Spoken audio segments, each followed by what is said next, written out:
자, 오늘 말씀은 사람의 은혜입니다. 사람의 은혜를 베푸신 하나님. 사람의 은혜. 자, 민수기 오늘 32장이죠. 32장 31절, 33절까지 세 구절 중심으로 말씀 보겠습니다. 민수기 32장 31절부터 33절까지 세 구절 한 목소리로 읽습니다. 시작. 갓 자손과 루벤 자손이 대답하여 이르되 여호와께서 여호와의 종들에게 명령하신 대로 우리가 행할 것이다. 우리가 무장하고 여호와 앞에 가나안 땅에 건너가서 요단 이쪽을 우리가 소유할 기업이 되게 하리이다. 모세가 갓 자손과 루벤 자손 요셉의 아들 므낫세 반 지파에게 아모리인의 왕 시온의 나라와 바산원 옥의 나라를 주되 곧 그 땅과 그 경내의 성읍들과 그 성읍의 사방 땅을 그들에게 주매. 축복합니다. 자, 인생을 살다 보면 노력만으로 되어지는 것이 아니다, 이렇게 느낄 때가 있죠. 노력만이 아니라 지혜가 있어야 한다, 이렇게 답을 하죠. 삶의 현장에서 지혜가 있어야 된다 이렇게 말할 때 다른 말로 얘기를 하면 줄을 잘 서야 된다, 줄을 잘 서야 된다, 그렇게 말을 하죠. 그래서 인생은 줄이다, 인생은 줄이다, 줄을 잘 서야 성공이다, 이렇게까지 말을 합니다. 또 다른 말로 표현한다면 위치 선정을 잘해야 된다. 노력도 중요하지만 줄을 잘못 서거나 줄을 잡지 못하면 그냥 흐지부지하고 기회조차도 얻지 못하게 되더라, 그런 생각을 하죠. 또 장사하시는 분들은 한결같이 목이 좋아야 된다, 이런 얘기도 합니다. 자, 누가 봐도 안 될 자리를 잡아놓고 거기서 죽으라고 노력을 한다. 죽으라고 노력을 할 때 우리가 지혜가 없다, 이런 얘기를 하기도 하죠.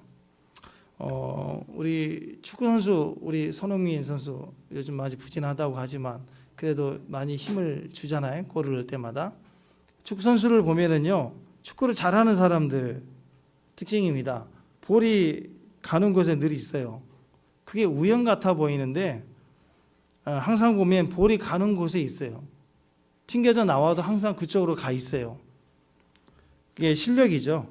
이게 운 같아 보이지만, 우연 같아 보이지만 볼이 갈 곳을 미리 민첩하게 예측하고 움직이는 거죠. 그래서 위치 선정이 좋다. 축구 볼을 잘 다루는 실력도 중요하지만 위치 선정을 잘하는 거, 지능적으로 반응할 수 있는 것, 이것도 실력이다라는 거죠. 그래서 세계적인 축구 선수도 슬럼프에 빠질 때는요, 볼이 안 와요. 볼 잡을 기회가 안 와요. 이상하게 안 와요. 볼을 잘 다룰 수 있는데 어려서부터 훈련을 했기 때문에 볼을 잘 다룰 수 있어요. 그 차이가, 약간의 차이가 좀 떨어질 수 있겠죠. 자신감이나 여러 가지 컨디션이. 그러나 이상하게 슬럼프에 빠질 때는 볼이 안 와요. 볼이 있는 곳에 안 보여요. 그래서 볼이 안 오는데 열심히 뛰면 뭐합니까? 경기가 풀리지 않는다. 그래서 위치 선정이 얼마나 중요한가, 이렇게 말을 합니다. 자, 그래서 노력도 중요하지만 인생을 살다 보면 지혜가 있어야 된다. 노력도 중요하지만 지혜가 있어야 된다, 이런 생각을 하게 되죠. 오늘 말씀을 보면 노력과 수고는 두 배로 해요.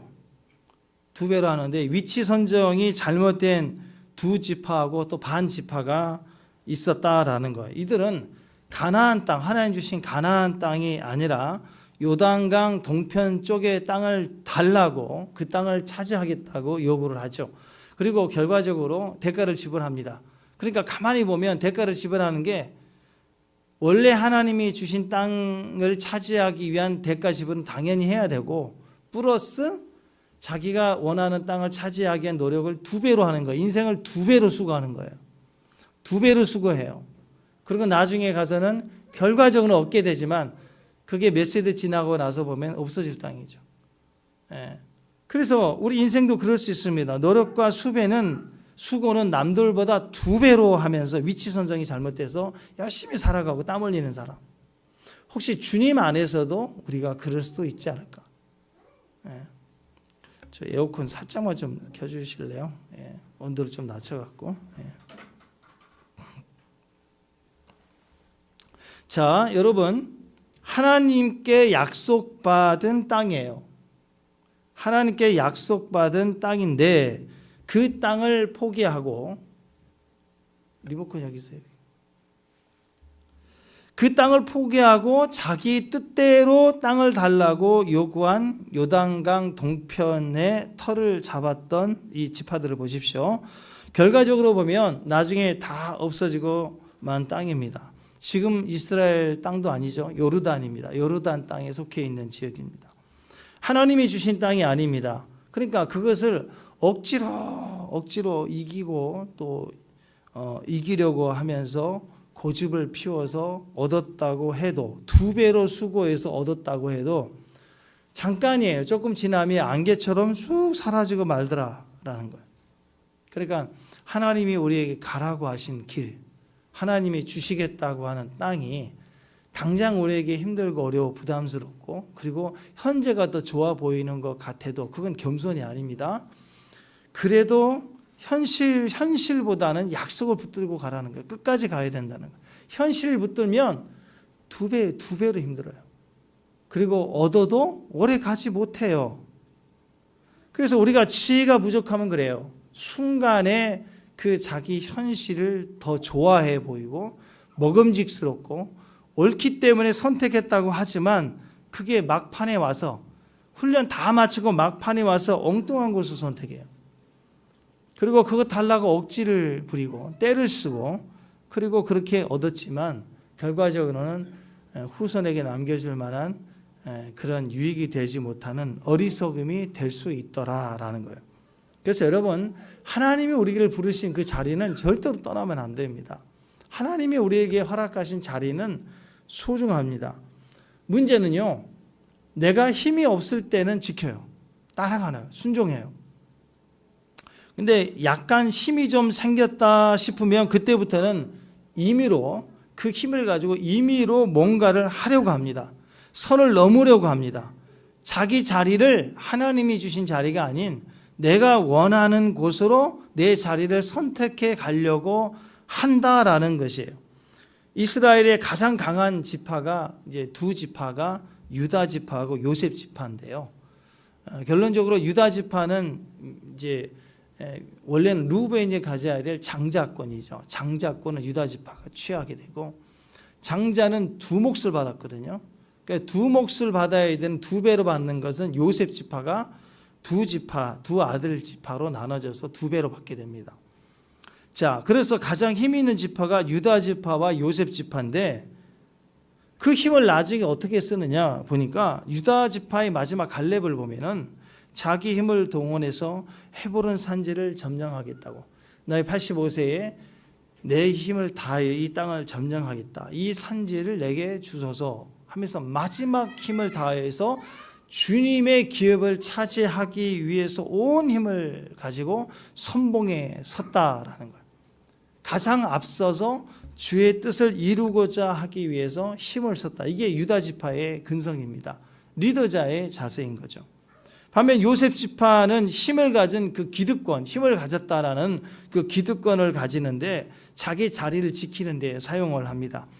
요셉의 큰아들이 므낫세지죠. 므낫세 지파의 절반 지파는 오늘 이 2지파가 루벤 지파와 갓 지파가 요단 동편에 머물겠다고 하니까 살짝 뒷부분에 끼어서 우리도 하고 힘을 거기다가 사용을 또 하죠. 반 지파가 또 그래요.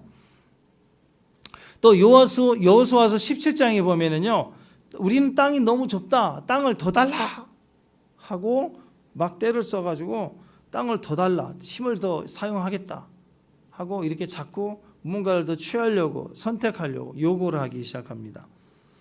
그러니까 여러분, 힘은요, 힘을 자꾸 이렇게 잘못 사용하면, 그 과시하면 그게 오히려 자기에게 망하게 될 수도 있어요. 힘은 굉장히 위험한 기회입니다. 그래서 잘 사용하면 유익이 되지만 잘못 사용하면, 힘 있을 때 잘못 사용하면 망하게 되는 거죠. 결국 힘 있는 요셉 지파는 그 힘을 사용하는 것으로 자꾸 자기 기득권을 지키는 데 사용하다가 점점 무너지게 됩니다. 선봉을 위해서, 희생하기 위해서 그 힘을 사용했던 유다 지파는 결국 12지파의 가장 리더자가 되고 가장 강력한 지파가 되죠. 그래서 여러분, 힘이 있을 때 조심해야 됩니다. 그 힘으로, 힘이 있을 때 그 힘으로 자기 자신을 위해서 뭔가 좀 해보려고 할 때, 하나님이 주시는 자리를 막 벗어나려고 할 때, 떠나가려고 할 때, 그때 조심해야 돼요. 그때 얻는 것보다 잃어버리는 것이 훨씬 더 많다라는 것입니다. 12지파 중에 단지파가 특별히 그랬습니다. 단지파는 분배받은 지역에 적응하지 못했습니다. 그럴 때 열악하고 어려우면 가장 가까운 옆에 있는 유다 지파에게 힘을 구하고, 도움, 형제 지파니까 도움을 구할 수도 있었을 텐데, 그 지역이 강한 블레셋 지역이다, 그 핑계로 인해서, 여러분 잘 아는 단지파 출신의 삼손이 있었잖아요. 나중에 그 한 사람으로 인해서 블레셋이 쑥대밭이 될 만큼 가장 강력한 기회를 또한 주시잖아요. 그러나 결국 그들은 그 기회를 잃어버립니다. 기회를 줘도 놓쳐버리게 되죠. 그 과정에서 단지파의 자리에 블레셋과 타협하고, 그리고 거기서 지키지 못했던 문화적 충격, 또 여러 가지 섞임으로 인해서 이스라엘의 가장 강력한 우상 숭배 지역이 단지파가 있는 그 지역이 되어버리고 말아요. 그래서 하나님이 주시는 축복과 힘을 기르지 못하고 사용하지 못하고, 또 그것을 열악하다 싶을 때 하나님께 구해야 되는데 구하지 못하고 자기 뜻대로 그냥 게으르고 방종해버리면 그 지역은 우상을 섬기는 자리가 되어버리고 마는 거죠. 자, 결국 루벤, 갓, 므낫셋 반 지파처럼 단 지파도 주신 자리를 지키지 못하고 떠나갑니다. 그래서 나중에 그들의 미래는 스스로 무너지게 되었다라는 거예요. 살겠다고 피해버릴 때, 그 자리를 지키지 못했을 때 그 자리는 그냥 없어지는 게 아니라 우상의 본거지가 되어져 버리더라라는 거예요. 우상의 본거지. 나중에는 소멸된 지파가 되고 맙니다. 요한계시록 7장에 보면 13만 4천 명을 묘사할 때 단지파가 없어요. 단지파가 없어요. 대신 레위 지파가 들어갑니다. 레위 지파는 땅을 기업으로 얻지 못했었죠. 근데 마지막에는 레위 지파에게 허락되죠. 단지파는 주어진 자기 자리를 저버리고 게을러서 지키지 못했던 대가로 영원히 자기 자리를 잃어버립니다. 그러니까 단지파처럼 하나님이 주신 것들을 지키지 못하고 약하다는 핑계로, 주변이 강하다는 핑계로 그냥 아무렇게도 내버려두고 방종했을 때, 그때 영원히 기업을 잃어버리게 되는 무지함이 되기도 하고, 또 힘이 좀 생겼다 싶을 때 루벤이나 갓, 또 므낫셋 반지파처럼 내 땅을 달라, 우리는 여기를 원한다 하고 하나님이 주신 자리를 버리고 떠나갔을 때 그들 역시 많은 것들을 잃어버리게 되는 어리석음이 되고 말더라라는 거죠. 힘이 있고 없고의 문제가 아니라 주님의 자리에 끝까지 순종할 수 있는 게, 그것이 지혜입니다. 어떤 순간에 어떤 것을 잘 선택할 수 있다, 참 지혜가 있다라고 얘기를 하죠. 근데 그 지혜라고 하는 것은 세상에서 말하는 지혜는 아주 특별한 지식과 어떤 기술을 가진 것을 말하는 것 같지만, 하나님 편에서는 그렇지 않아요. 원래 처음부터 하나님이 말씀해 주신 것을 따라 사는 게 지혜예요. 지금 당장 선택이 더 위대해 보이고 좋아 보이는 것 같아도 아니에요. 끝까지 하나님이 주시는 그 땅을, 그 기업을 지켜갈 수 있는 것, 그게 하나님의 지혜라는 것입니다. 그러니까 우리가 한순간에 어리석게 되는 모습은 바로 축복을 받을 때 조심해야 돼요. 축복을 받았을 때, 뭔가 축복을 받았을 때 신중해야 됩니다. 자, 축복을 받았는데 그 축복에 내가 묶이면요, 오히려 받은 그 축복이 오히려 우리 삶의 장애가 됩니다. 축복이 있다라는 말은 축복을 많이 받았다, 그런 뜻인데요. 그러면 축복을 많이 받으면 그게 인생의 무거움이 될 수가 있어요. 우리 인생이 축복을 많이 받았기 때문에 점점 무거워지기 시작하면요, 그 무게를 감당하지 못하면 내가 무너지는 거예요. 그래서 하나님이 주신 축복이 이 이스라엘 백성들 가운데 있었는데 가만히 한번 생각해 보세요. 광야 40년 동안 광야 사막에서 광야를 떠도는 백성이 생각해 보세요. 어떻게 되었는지는 잘 모르지만 가축대가 뭘 먹고 돌아다니면서 먹었는지 모르지만 새끼를 많이 낳았는지 몰라요. 어쨌든 푸른 초장에 이렇게 이 가축을 친 게 아닐 거예요. 불기둥과 구름기둥 움직이니까 따라갔을 뿐인데, 근데 40년 지나가서 보니까 루벤 지파, 갓 지파는 심히 많은 가축의 떼를 가졌대요. 이 두 지파는 물론 다른 지파들도 다 가축이 있었겠지만 심히 많은 가축 떼를 가졌대요. 40년 동안 이게 이동만 했는데 자, 축복을 주신 거예요. 사람의 노력으로 안 되는 어떤 축복을 주신 거예요. 다른 지파들보다 축복을 많이 줬어요. 그런데 그 축복으로 인해서 그들은 하나님이 주신 땅을 포기하고 자기들을 위한 땅을 선택하고 그 땅을 달라고 요구하고 있는 거예요.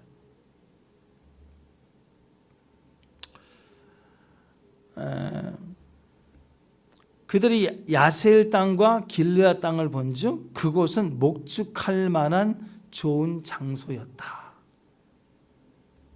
눈에 들어왔어요. 축복을 받았는데 그 축복에 내가 매이니까 오히려 축복이 가야 될 길을 방해하는 장애가 됩니다.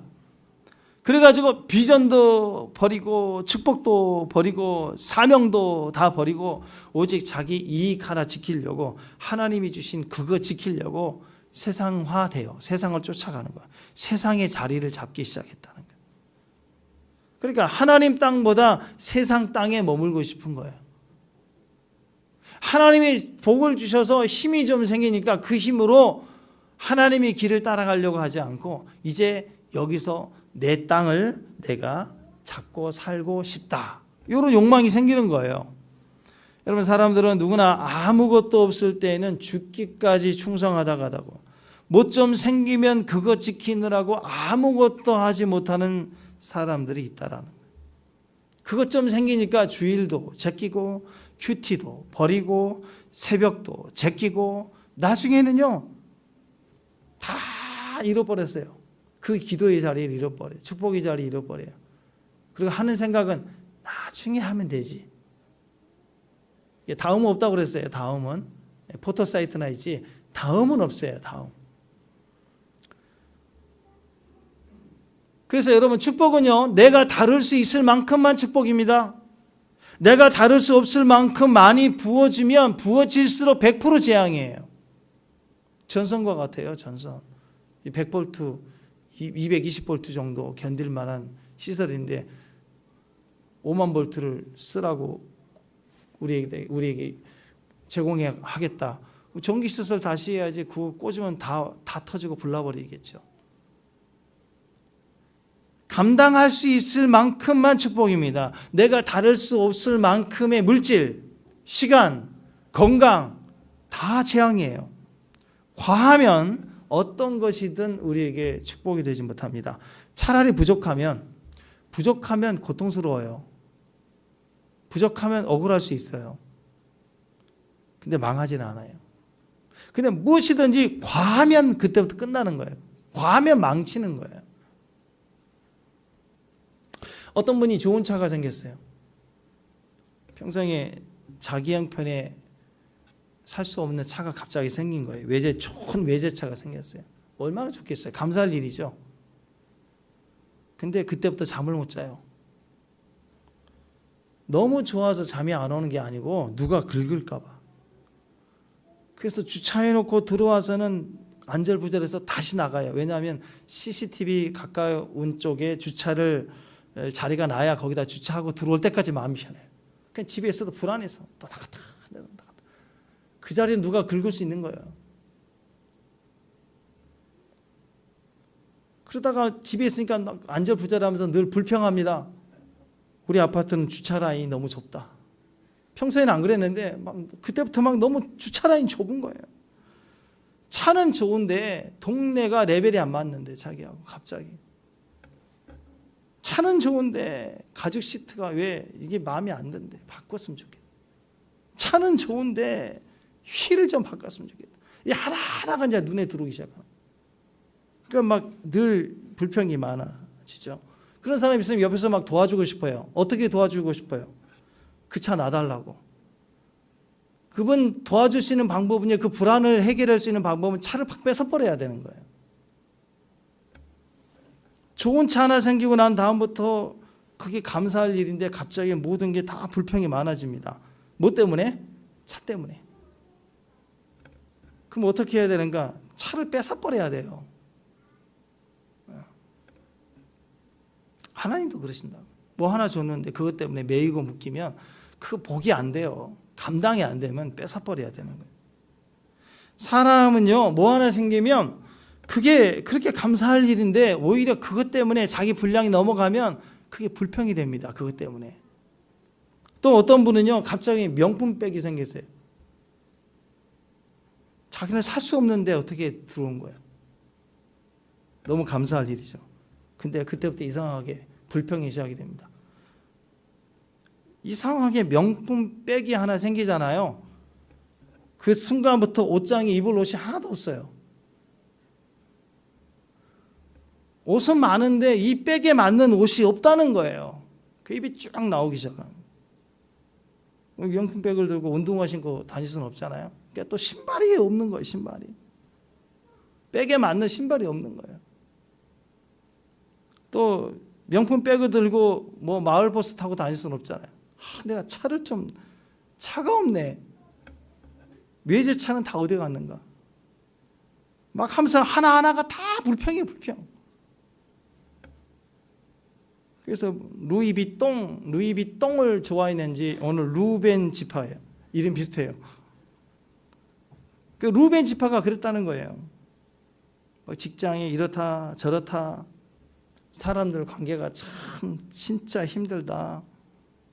딱 불평이 많아요. 근데 가만히 생각해 보세요. 취업이 안 되고 안 돼도 또 안 되고 안 되고 했을 때를 생각해 보라고요. 직장이 있다는 게 얼마나 감사해요. 근데 직장 가면 막 불평해. 이래서 저래서 또 남편이 또 이랬다 저랬다. 이놈 보니까 이제 아주 이상한 놈이다. 그 남편이 막 불평해. 남편 이상한 놈. 근데 결혼 못했을 때 생각해 보라고요. 예? 또 얘가 사춘기래. 아주 말썽에 아주 문제가 많대. 근데 한번 생각해 보요. 아이가 없었다면 불평도 안 했겠죠. 평생 없이 살아봐요. 얼마나 힘들어요. 있으니까 감사할 일인데 그게 자꾸 불평이더라 이거예요. 불평이더라. 오늘 루벤 지파가 그랬다는 거예요. 갓 지파가 그랬다는 거예요. 그러니까 오늘 이 루벤 지파, 갓 지파, 므낫세 반 지파 이상한 사람들이에요. 하나님 주신 축복이에요. 광야를 돌기만 했는데 심히 때가 많아지도록 가축을 주신 거예요. 얼마나 감사할 일이에요. 그러면 더 큰 비전이 생겨야죠. 40년 광야 생활 중에도 이렇게 복을 주셨는데 우리 땅에 정착하면 얼마나 복을 주실까? 이런 생각을 해야 되는데 거기 안 가고 싶은 거 여기가 심히 좋아 보이는 거예요. 여기가 우리 땅이라고. 그래서 하나님 주신 땅이 아니라 내가 원하는 땅을 내가 선택하겠다. 그 땅 달라 하고 요구하기 시작합니다. 이게 여러분 욕심이겠죠. 욕심. 사람의 욕심을 부리면 생각하고 말하는 모든 것이 다 불평이고 어거지로 때를 쓰게 되어 있습니다. 나만 옳으면, 나한테 이기면, 나만 괜찮으면 그게 잘못이 아니라고 생각해요. 공동체가 어떻게 되든 가족이 어떻게 되든 상관없어요. 내가 옳으면, 내가 좋으면 그냥 좋은 줄만 아는 거예요. 이게 왜 그럴까요? 욕심이에요. 욕심. 여러분 욕심이라는 것은요 혼자만의 문제로 끝나지 않습니다. 이 루벤 갓 지파의 행동이 공동체 전체에 낙심을 줘요. 40년 전에 10명의 정탐꾼이 악평과 원망하는 바람에 공동체 전체를 낙심하게 만들었잖아요. 그리고 가나안에 들어가지 못하고 다 광야에서 죽게 만들었어요. 요단강을 목전에 두고 루벤 지파, 갓 지파 또 공동체를 낙심하게 합니다. 그건 모세가 얼마나 화가 나겠어요. 그러니까 여러분 땅이라고 하는 것은 내가 차지하는 게 아니고요. 분배받는 거예요. 그래서 제비 뽑아라는 거예요. 제비 뽑는다는 것은 하나님이 분배해 주신다라는 뜻입니다. 내가 노력해서, 내가 저축해갖고, 내가 일으켜가지고, 내가 차지하고, 재테크하고, 그렇게 사는 게 아니에요. 땅은 분배받는 것입니다. 그런데 루벤 지파와 갓 지파는 선택하려고 해요. 내게 주신 은혜를 붙는 게 아니라 내가 만들어 가려고 해요. 나보다 나를 더 잘하시는 하나님 우리에게 주시는 건데 자꾸 그 분배를 받으려고 주님 말씀하시는 것을 버리고 내가 어떻게 해보겠다고 내가 선택하려고 움직이기 시작하더라는 거죠. 모세가 분노했습니다. 왜 낙심하게 하느냐? 온 이스라엘 백성들로 낙심하게 하느냐? 그리고 하나님이 너를 심하게 하느냐라고 책망을 합니다. 결국 그럼에도 불구하고 그들은 끝까지 땅을 요구합니다. 땅을 달라고 얘기하죠. 온 이스라엘이 가나안 정복 전쟁 마칠 때 그때 그 기업을 분배받을 때까지 우리가 선봉에 서서 끝까지 다 싸우겠습니다. 그리고 그 다음에 우리에게 허락된 땅도 받지 않겠습니다. 다만 이 땅만 달라고. 이 땅이 그렇게 소중해요? 그러니까 자기 입으로 그렇게 헌신하겠다고 얘기하면서 할 것 다 하고 또 이 땅을 지켜야 되니까 또 개간하고 집을 지어야 되고 우리를 지어야 되고 지켜야 되고 두 배로 생고생하면서 양쪽을 다 지켜야 되니까 얼마나 고생을 해야 돼요. 그리고 나서도 얻었는데 그게 남냐고요. 남지 않는다라는 거예요. 그게 오늘 내용입니다. 굳이 원하면 허락한다. 굳이 원하면 허락해요. 하나님이. 원래 하나님 뜻은 그게 아닌데 굳이 원하면 허락한다니까요.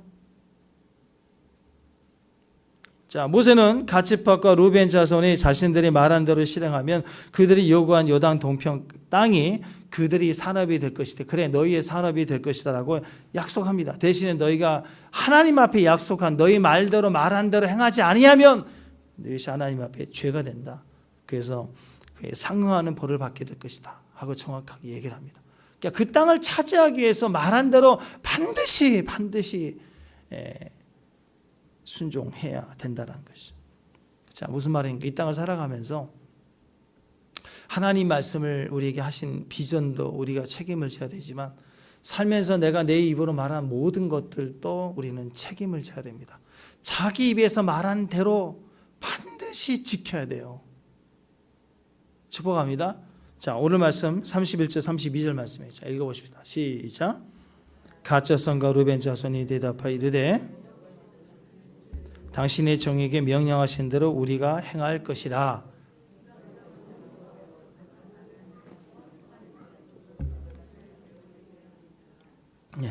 우리가 무장하고 여호와 앞에서 가나안 땅에 건너가서 요단 이쪽을 우리 소유의 기업이 되게 하리라. 그때까지 싸우겠다. 대가를 지불하겠다. 자, 갓 지파와 루벤 지파, 므낫세 반 지파는 자신들의 원래대로 자기들이 원래 원했던 그 자리 요단 동편의 기업을 차지하게 되는데요.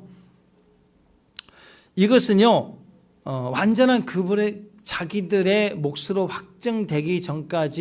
확증되기까지는 그들은 실제로 자기가 약속한 의무를 반드시 이행했어야만 했습니다. 만약 하지 않는다면 하나님께 이제 죄가 될 뿐만 아니라 또 그들에게 상응하는 징벌이 임한다는 거죠.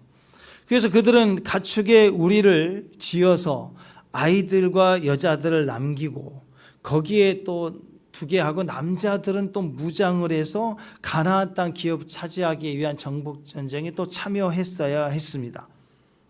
여러분, 우리가 어떤 특권을 얻으려면 반드시 우리도 거기에 따른 책임을 져야 돼요. 어떤 식으로든 하나님이 허락한 것도 믿음의 싸움을 싸워서 취해야 됩니다. 반면에 하나님이 원하지 아니하였지만 굳이 내가 원한다면 허락하실 때가 있겠죠. 축복합니다. 그렇잖아요.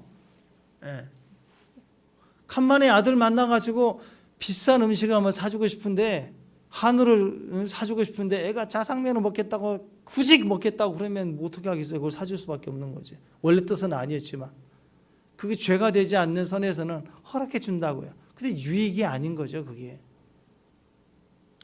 그래서 자기 땅을 위한 아이들과 여자들과 가축을 위한 그 목적을 위한 건설을 하고 그 다음에 또 싸우러 나가야 되니 얼마나 힘들겠어요. 그러나 약속한 것을 얻기까지는 반드시 말한 대로 책임을 다해야 되는 수고가 반드시 따른다는 거예요. 우리가 주의 은혜로 말미암아 죄에서 구원받아 하나님의 자녀가 됐습니다. 축복합니다. 자, 보실까요? 자, 요한복음 1장 12절 13절 시작. 영접하는 자 곧 그 이름을 믿는 자들에게는 하나님의 자녀가 되는 권세를 주었으니 이는 혈통으로나 육정으로나 사람의 뜻으로 나지 아니하고 오직 하나님으로부터 난 자들이니라. 자, 우리는요 하나님의 자녀가 되었습니다. 이건 놀라운 특권이에요. 축복합니다. 그런데 하나님의 자녀로 태어나고 거듭나는 것은 은혜로 말미암아 되어지지만 하나님 자녀로서의 특권이 있어요. 특권을 누리려면 하나님 자녀로서의 책임과 의무를 다해야 돼요. 하나님 자녀로 거듭나려면 하나님의 은혜가 필요합니다. 그런데 하나님 자녀로서 특권을 누리려면, 사용하려면 하나님 은혜 위에 우리의 믿는 믿음 행위가 필요해요. 하나님 말씀대로 또 하나님 뜻대로 순종하여 하나님의 신뢰를 얻어야 돼요. 축복합니다. 아니 우리 아들 내가 너무너무 사랑한다고 해서 아빠 나 그거 주세요 하는데 지금 3살짜리인데 날카로운 칼날 세트 갖고 놀겠다는데 주겠냐고요. 또 기업의 총수면 자기 아들이라고 그냥 무조건 그 특권을 막 누리도록 막 너 마음대로 해서 들락날락해. 그럴 수 있냐고요. 그럴 수 없죠. 아들이지만 특권을 누리려면 합당한 교육과 훈련과 인정을 받은 과정이 반드시 있어야 그 자리에 세워줄 수 있다라는 거예요. 그래서 더 큰 능력을 받았습니까? 더 큰 지혜를 받았습니까? 더 축복을 받았습니까? 더 특권을 받았다면 그것은 사명 때문인 거예요. 그렇기 때문에 사명에 대한 책임의식을 이행해야 돼요. 그래야 그것을 누릴 수가 있는 거예요. 출애굽기 21장에 보면은요. 출애굽기 21장에 보면 짐승은 사람을 두려워하도록 하나님 창조하셨잖아요. 짐승은 기본적으로 사람을 두려워하게 만들었어요. 근데 소가 갑자기 사람을 공격해요. 그러면 그 소를 죽이래요. 그 소를 죽이라. 그리고 그런 소는 먹지도 말라. 사람을 공격한 소는 반드시 죽이고 그런 소는 먹지도 말라. 그리고 그 소 주인이 책임을 져야 돼요. 배상을 해야 돼요.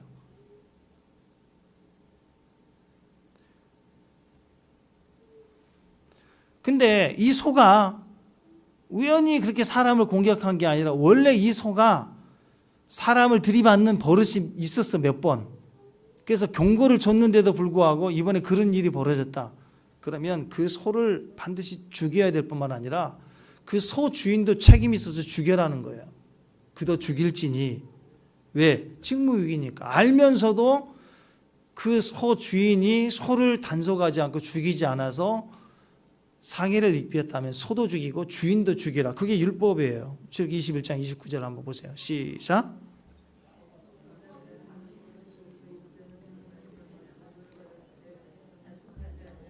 남녀를 막론하고 받아 죽이면 그 소는 돌려쳐 죽일 것이고 임자도 죽일 것이라. 소유에 대한 책임의식이 있다는 거 주인한테는.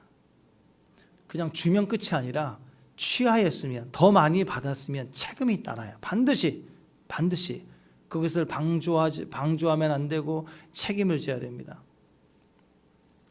그게 물질이든 뭐 화력이든 공장을 크게 운영하든 그게 뭐 대폭발이 일어나 버리면 주변이 어떻게 되겠어요? 그 소유자에게 책임이 따르는 거예요.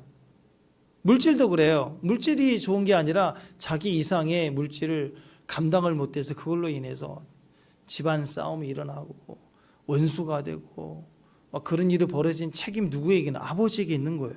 그 주관자에게 모든 책임이 있다는 거예요.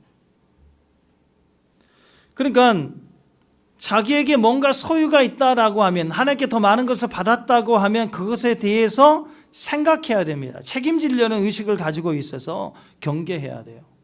또 구덩이가 있는데 구덩이를 파고 덮지 않아서 사고가 생겼다. 그 주인이 책임지라는 거예요. 출애굽기에 지금 계속 나와 있습니다. 33절에도. 그러니까 소유한 것이 있다면 반드시 그 소유한 것을 대해서 생각하고 예방 조치하고 그리고 책임을 지라는 거죠. 다시 말씀드립니다. 소유권은 책임을 동반합니다. 소유한 사람은 반드시 이웃의 다른 사람에 대한 배려가 있어야 되고 항상 책임을 지어야 된다. 이게 율법이에요. 자, 다시 말씀드립니다. 소유한 사람은 이웃에 대한 배려와 책임이 있습니다. 책임 의식이 있어야 된다라고 하는 거예요. 그러니까 하나님께로부터 더 큰 능력을 받았고, 더 큰 지혜를 받았고, 더 큰 축복을 받았고, 더 큰 특권을 받았다면 그것은 다 사명이에요. 사명. 배려하라는 말은 사명이 있다는 거예요. 사명. 사명에 대한 책임 의식을 가지라.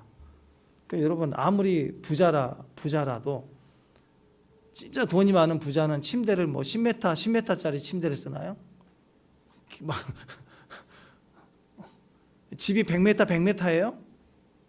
방이 안방이 그렇게 넓어요? 그럴 수 없잖아요. 아무리 부자라고 그래도 가난하여도 자기 형편에 따라서 정도 차이가 있지만 그냥 필요한 건 일이에요. 일. 나머지는 다 사명이에요. 사명. 결국 못 가져가니까. 그러니까 부자는 사명이 큰 거예요. 그래야 자기도 형통하고 그 주변도 형통하고 다 유익이 되는 거예요. 그래서 사명으로 보지 않고 자기에게 필요한 하나, 일 외에 나머지를 다 끌어안고 가면 나중에 전쟁 터집니다. 다 갈기갈기 찢어져요. 그것 때문에. 다 자기에게 책임이 있다라는 거죠. 조선시대에 400년간 부를 이어왔다 알려진 경주 최부자씨. 그 집안 대대로 이어지는 가르침이 있는데 몇 가지가 있더라고요. 보니까 권력을 탐하지 말라고 진사 이상의 벼슬은 절대 하지 말라. 과거를 보되 진사 이상으로는 벼슬 하지 말라. 만석 이상의 재산은 반드시 사회에 환원하라. 과객을 후하게 대접하라. 이게 성경의 개념하고 비슷해요. 조선시대지만 성경의 개념하고 똑같아요. 그중에 독특한 게 하나 있는데요. 주변 100리 안에 굶어 죽은 사람이 없게 하라. 그 최부잣집의 사명이 사명. 부가 사명이라는 거예요. 부가 사명. 가난한 자를 책임져라. 억울한 자를 책임져라. 이게 사명이라는 거예요. 더 많이 소유한 사람은 그만큼의 사명이 있는 겁니다. 더 큰 능력을 받았고, 더 큰 지혜를 받았고, 더 큰 축복을 받았고, 더 큰 특권을 받았다면 그것은 자랑이 아닙니다. 사명이에요. 사명. 그래서 자기가 키우는 짐승에 대해서도 사명이 있고, 자기가 파놓은 구덩이에 대한 것도 사명이 따르고 책임도 따르는 거예요. 반드시 책임져야 돼요. 이것이 하나님의 원칙이라면, 자, 자기 입에서, 오늘부터 자기 입에서 나온 말에 대해서 지금 루벤 지파, 갓 지파의 사람들도 말한 대로 반드시 지켜야 되는 책임이 있었다라는 거. 그러니까 여러분, 지금부터는 사명자는 반드시 자기 말에서 자기 입으로 말한 것은 지켜야 됩니다. 아멘? 말을 신중히 하고 그 말을 하나님 말씀하신 것처럼 인정해서 순종하게 지켜나가길 바랍니다. 축복합니다. 또 33절 보십시다. 자, 33절 시작. 모세가 갓 자손과 르벤 자손과 요셉의 아들 므낫세 반지파에게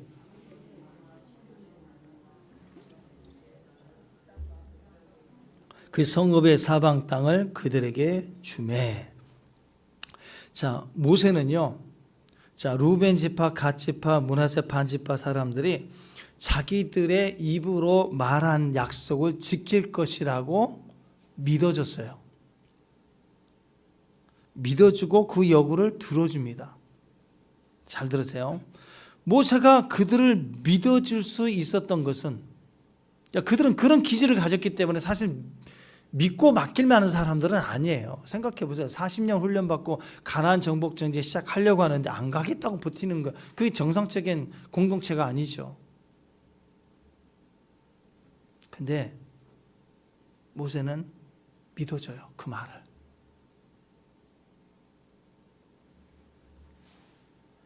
자, 모세가 그들을 믿어줄 수 있었다는 것은 그들이 믿음직스러웠기 때문이 아니라 모세가 하나님을 믿었기 때문이에요. 하나님을 믿고 신뢰하기 때문에 그들의 백성들이 오늘 낙심케 하고 나중에 결과가 좋지 않고 또 분열될 위기가 있다 할지라도 어떻게 해서든지 그들을 다시 살려내시고 그들의 약속을 믿어주고 신뢰해 주어서 그들이 말한 것이라도 지키게 하실 분은 그들이 아니라 하나님이시라는 것을 믿기 때문에 그냥 믿어주는 거예요. 굉장히 중요합니다, 여러분. 갑자기 요단강 건너지 않겠다고 떼를 쓰는 이 악한 무리에 대해서도 모세가 그들의 약속을 듣고 신뢰해 준 것처럼 하나님은 하나님의 백성들을 전적으로 신뢰하신다는 거예요. 잘 들었어요. 하나님은 하나님의 백성들의 말을 신뢰해 줘요. 우리가 말해놓고 안 지킬 거 알면서도, 배신하려고 할 때 배신할 걸 알면서도 믿어주신다고. 그게 하나님의 성품이에요. 우리가 부족하고 무지하고 무능하고 약하고 때로는 배신하고 배반하고, 그럼에도 불구하고 우리 말을 끝까지 신뢰해 줘요. 그래서 결국은 그분이 모든 역사는 그분의 뜻대로, 그분의 믿음대로 되지 않습니까? 우리의 뜻대로 되는 게 아니에요. 하나님 뜻대로 됩니다. 우리가 믿음이 없어도 그분이 우리를 향한 믿는 신뢰 때문에 우리를 반드시 견인해 주시고 제안하시고 우리를 구원해 주시고 우리를 옳게 해 주신다는 거예요. 지도자는 사람의 그 상황, 그 말, 그게 되겠냐? 내가 널 어떻게 믿니? 라고 하지 말고 하나님 앞에 이 모든 상황을 맡기고 하나님이 행할 것을 신뢰하기 때문에 그 말을 작심삼일일지라도 그 말을 믿어주라는 거예요. 신뢰해주라는 거예요. 그게 지도자의 모습이라는 것입니다. 그분이 우리를 신뢰해 주시는 것을 알기 때문에 우리는 그때부터 어떻게 해야 되느냐? 하나님 마음에 우리를 내가 지키지 못할 약속을 하는 것도 믿어주시는 그분의 그 선하심에 대한 마음에 상처를 주면 안 돼요. 나를 가장 믿고 잘 신뢰해주는 사랑에 대해서 우리가 그분을 배신한다면 우리는 그분에게 깊은 상처를 주는 것입니다. 그분은 우리에게 무거운 짐을 지어주는 분이 절대 아닙니다. 그분은 우리에게 많은 것을 요구하시는 분이 절대 아니시죠. 단지 우리에게 나를 좀 믿어달라, 나를 좀 사랑해달라고 하시는 것이 전부입니다. 그리고 끝까지 우리를 믿어주시는 그분께 우리는 더 이상 상처를 주면 안 돼요. 최소한 우리 입으로 말한 것만큼은 우리가 지키려고 해야 되는 거예요. 자, 그러니까 우리를 끝날까지, 우리의 마지막 끝날까지 우리를 신뢰해 주시는 그분 앞에 우리가 해야 될 일이 뭔가, 세상에서 가장 위대하고 가장 큰 어떤 일을 해 드리는 것이 아니라 지금 우리 자신에 대해서, 지금 현재 내 자신에 대해서 지금 해야 될 것들을 하라는 것이죠. 그것은 세상에 알려진 어떤 큰 일을 해 드리는 게 아니고 나를 좀 사랑해달라,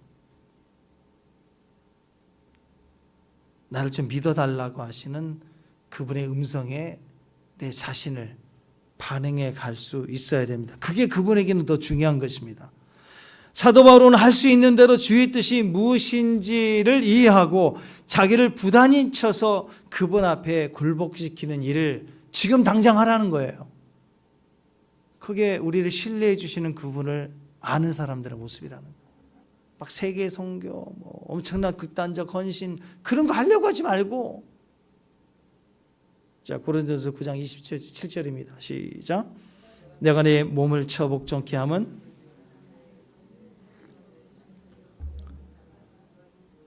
자기 몸을 쳐 복종시키는 것이 지금 나를 가장 신뢰하고 끝까지 믿어주시는 분에 대한 기본적인 도리인 거예요.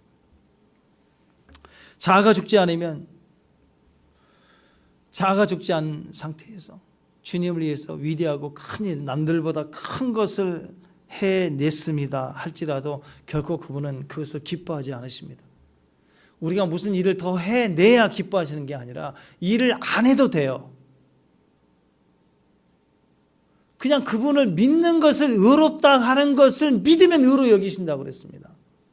그렇기 때문에 내가 주님을 위해서 어떤 일을 더 하려고 하지 말고 그분의 뜻은 내 안에 있는 그분을 사랑하기 위해서, 그분을 믿기 위해서 내 안에 제한이 되고 내 안에 시퍼렇게 살아있는 이 자아와 감정과 상처들을 내가 부인하고 주님 앞에 내 무릎을 꿇어 복종케 하는 일, 그게 더 우선이라는 거죠. 아직도 조금만 주면 이 자아가 살아있는 사람은 지금은 순종하는 것 같아도 조금 내 소떼가 많아졌다 그러면 당장 건너가지 않겠다고 떼를 쓸 수가 있다는 거예요. 당장 내가 힘이 세면 더 달라고 요구를 하는 사람으로 돌변하기 시작한다는 거예요. 왜? 자아가 죽지 않기 때문에. 그러니까 미래에 어떤 큰 일을 해낼 때가 아니라 현재 내 자아를 더 복종하고 주의 뜻에 내가 순종하는 믿음을 가지는 것이 당장 주님을 더 기쁘게 하는 일이 되는 것이. 우리가 하나님의 길을 갈 때 만나지는 모든 사람들을 믿어주고 신뢰줘야 됩니다. 축복합니다. 지금 우리 가족부터 시작해서 믿어주고 신뢰해줘야 돼요. 예. 하나님만을 믿어야 됩니다. 아멘? 가족 믿으면 안 돼요.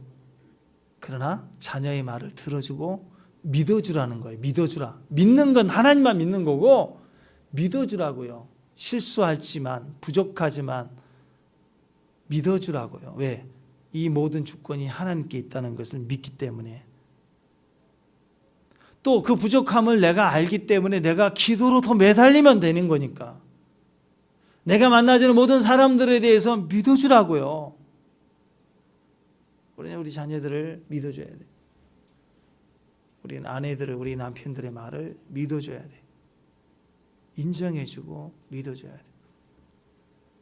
거칠고 못되고 어리석고 부족하고 고집만 세고 어눌하고 실수 많고 심지어는 악하기까지 그걸 다 알아 내가. 그래도 어떻게 이런 사람들을 우리가 신뢰해 줄 수 있느냐? 신뢰할 수가 없죠. 그것만 보면. 근데 리더자는 하나님 앞에 서 있는 사람들은 하나님을 믿기 때문에 이 모든 주권을 나를 통해서 형통케 하고 경영케 하심을 믿기 때문에 믿어주는 거예요. 예수님을 팔려고 했던 그를 끝까지 믿어주잖아요. 알면서도. 그래서 하나님 전체의 의를 이루게 되는 것입니다. 리더자의 실력은요, 어떤 일을 해내는 기술력이 아닙니다. 리더자의 실력은 그런 사람들을 얼마나 더 믿어줄 수 있고 신뢰해 줄 수 있는가가 리더자의 실력이에요. 배신할 거가 알면서도 고집세고 악하고 어눌하고 어리석고 못되고 그런 줄 알면서도 그래 또 믿어주고 그래 또 믿어주고, 그게 리더자의 실력이고 그게 그 리더자의 실력만큼 그 공동체가 강력해지는 것입니다. 하나님을 믿고 주변의 사람들을 신뢰해 주는 것이 형통으로 가는 거죠. 자, 다니엘을 보면은 다니엘은 환관장에게 부탁을 합니다. 잘 들으세요. 환관장이 자기 말을 들어줄 거라고 믿었어요. 근거 없는 믿음이 있었어요. 다니엘에게는 그게 있었어요. 이방인 환관장이지만 내가 말을 하면 왠지 들어줄 것 같은 거예요. 왕의 신하인데 내 말을 들어줄 리가 없어. 나는 포로로 잡혀온 자인데. 오히려 내가 잘 보여야 될 사람이에요. 근데 자기 말을 들어줄 거라고 믿었어요. 이거 쉬운 거 아닙니다. 근데 믿어야 돼. 왜? 하나님이 세상을 다스리지. 하나님이 사람도 다스리고 믿는 사람도 다스리고 믿지 않는 사람도 다스려줘. 다니엘은 그것을 믿었어요. 세상 사람을 보는 눈이 달라야 됩니다. 나를 대적하는 자, 나를 핍박하는 자, 그렇게 보지 마세요. 핍박할지라도 나를 돕는 자라고 봐야 돼요. 지금 그 대적하고 핍박하는 건 본인 두렵기 때문에, 또 믿지 못하기 때문에, 자기 사정 때문에, 자기 이익 때문에 지금은 그렇지만 결국 이 사건도 나를 돕는 거라고 믿어야 돼요. 여러분 주변에 모든 만나지는 사람들은 여러분을 돕는 자예요.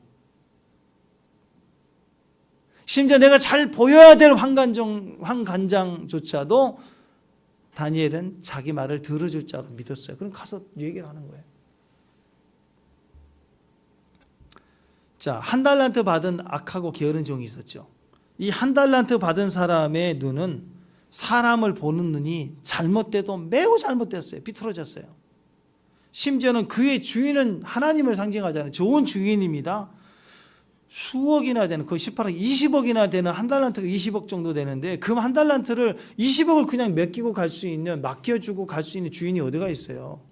그런 좋은 주인을, 자기를 믿고 맡긴 주인을 이렇게 당신은 굳은 사람이다, 심지 않는 데서 구하는 사람이다, 한마디로 등쳐먹는 사람이다. 그러니까 자기에게 선하게 대해주는 주인조차도 삐뚤어지게 사람을 상대하는 그런 시각을 가진 사람이에요. 그래서 망한 거예요. 다니엘하고는 극과 극의 마음을 가졌죠. 불의한 재판장을 찾아온 과부 비유 이야기가 있습니다. 말 그대로 거기에 재판장은 불의한 재판장이야. 돈 받고 재판하는 아주 악하고 못된 놈이에요. 누가 이런 사람을 믿을 수가 있겠어요? 그는 스스로 나는 하나님을 두려워하지 않고 사람을 무시한다. 스스로가 그렇게 얘기한 사람이에요. 하나님도 두려워하지도 않고 사람도 막 무시하는 권력 가진 자예요. 누가 이런 사람을 신뢰할 수 있겠어요? 네, 최초로 이 믿음의 사람, 이 과부가 이 재판장이 자기 말을 들어줄 거라고 믿어준 거예요. 믿고 갔어요. 처음 있는 일이에요. 처음 있는 일. 그러니까 아마 성경은 자세히 안 나와 있지만 재판장이 굉장히 충격을 받았을 것 같아요. 세상에 나를 믿네? 세상에 나를 믿다니. 결국은 자기를 믿어주니까 해주는 거예요. 그렇게. 성경은 그렇게 얘기를 하고 있습니다. 오늘 모세를 생각하면서 기억하십시오. 하나님은 내게 사람의 은혜를 받게 하세요. 축복합니다. 여러분의 평생에 사람의 은혜를 받게 하세요. 왜? 하나님 은혜를 받았으니까. 여러분이 앞으로 만나는 모든 사람들이 다 여러분에게 도움을 줄 거예요. 지금 나를 적대하고 나를 대적하고 나에게 화를 던지고 분을 던지고 모함하고 나를 악하게 되는 사람이 있어도 눈으로는 그렇지만, 상황이 지금 그렇지만 결과적으로 그들은 나를 선대하고 나를 돕고 있는 거예요. 그 시각을 가지라고요. 하나님은 우리에게 은혜를 주시기 때문에 하나님의 은혜를 받은 사람에게는 사람의 은혜를 받게 하세요. 그러니까 어떻게 해야 되느냐? 다니엘처럼요. 믿으세요. 지금부터 다른 사람들은 나를 힘들게 할 사람이야, 나에게 어려움을 줄 거야라고 생각하지 말고 모든 나와 부딪히는 사람들은 나를 도와줄 사람으로 인식하십시오. 그래서 어떻게 해야 되나? 가만히 있지 말고 도와달라고 부탁을 하시라는 거예요. 잘 들으세요. 하나님이 사람의 은혜를 입게 할 때 가만히 있으면 이렇게 오는 게 아니에요. 여러분, 가만히 있어서 구원받은 사람 손 들어보세요. 뭐 모태신앙이라도 그 계기가 부모로부터 이렇게 은혜 아래서 태어났다는 뜻이지, 모태신앙이라고 태어났다고 그냥 다 구원받습니까? 불가능해요. 내가 믿어야 되는 거예요. 은혜가 주어질 때 영접해야 되는 거예요. 구하라 주실 것이요. 그 다음 뭐 해야 돼요? 찾아야 돼요. 받았으니까 찾으러 다녀야 돼요. 찾았으면 자동문 아니에요. 문을 두드려야 되는 거예요. 하나님의 사람의 은혜를 여러분에게 주셨어요. 아멘? 그럼 지금부터 어떻게 해야 되는가? 네, 부탁해요. 나를 돕는 자로 믿고 도와줄 것을 부탁하세요.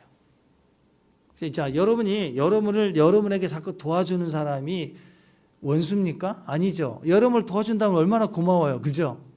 그래 지금부터 여러분 주변에 만나는 모든 사람이 현재 내 눈에 나를 악하게 대하는 사람에게조차도 어떻게 해야 되냐? 나를 도와줄 자니까 너무 고마운 마음으로 공손하게 존경하는 마음으로 부탁하라고요. 자, 이상하게 나를 힘들게 하는 사람에게 내가 오히려 정중하게 도와달라고 말해 보십시오. 도와줄까요? 안 도와줄까요? 반드시 도와줘요. 대부분 도와줘요. 자, 입장을 바꿔 놔서 여러분 직장 중에 어떤 신입이 들어왔는데 아주 진짜 이거야. 괜히 미워. 나도 모르게 툭툭거려지게 돼 있어. 안 하려고 해도 정말 왜 싫은지 모르겠어. 근데 그가 오히려 나를 막 반갑게 맞이해주고 와서 인사하면서 좀 도와주세요 그러면 안 도와주고 싶어요? 마음은 그렇겠죠. 근데 정중하게 부탁하면요 싫어도 도와주게 돼 있어요. 기억하십시오. 말하십시오. 도와달라고 부탁하십시오. 물론 종종 안 도와줄 때도 있을 거예요. 근데 본인이 복잡해지는 거예요. 그러고 나면 내가 핍박을 했는데 공손하게 와서 부탁을 하면요 당황해요.